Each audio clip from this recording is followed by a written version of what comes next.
So with the issuance of this new water, Ecology and the Bureau of Reclamation are working together to bring water back into eastern Washington. The water is a result of the Columbia Basin Irrigation Project, which is out of the federal government's importation of the waters from the Columbia River, runs through the irrigation systems managed by the Bureau and the irrigation districts. Some of that water pulls back into the aquifer, which was captured, and the Bureau of Reclamation claimed that water, and we now have a water permitting system which is part of the Quincy Basin groundwater management subarea.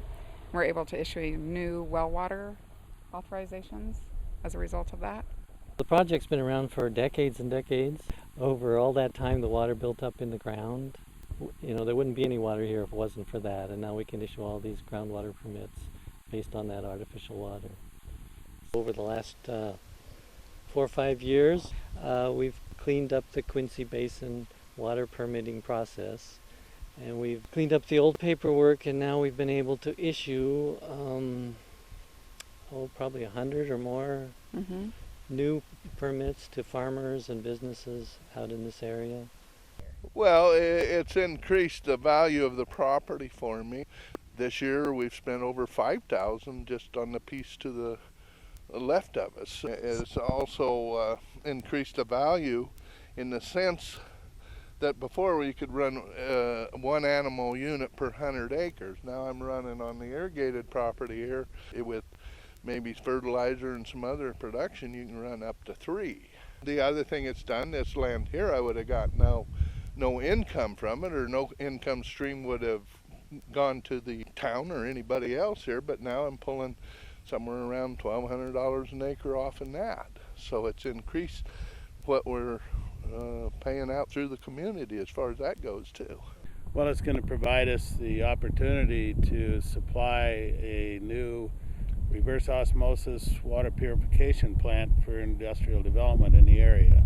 And the water purification plant allows new industry to conserve water by reusing the water over and over. So we're hoping that this plant will help us recruit industry and provide jobs for the area. We have developed several hundred acres of additional irrigated land with the QB water that we've received, and also we have 2 housing developments that the water has allowed us to put in water systems. We are using the QB water rights for those systems also. Tourism is probably the 3rd largest industry in Grant County anyway, but it's very seasonal, and so anything that can be done to help tourism along will help counties and help bring more visitors here, which of course helps with the tax base. The first thing we have planned to do is to expand our property, and the water is the key to life in this world we live in central eastern Washington, where without water nothing is here except Mother Nature and everything that sticks you, pricks you, bites you, and gets you. Life comes to this magnificent arid region with water added, and it's just the future of this whole area. There's a maximum amount of water that can be issued under this program, and Lynn and I have worked together as far as ecology is concerned to release some of that water, get it into play, get businesses back into operation, farming, housing developments, and so forth.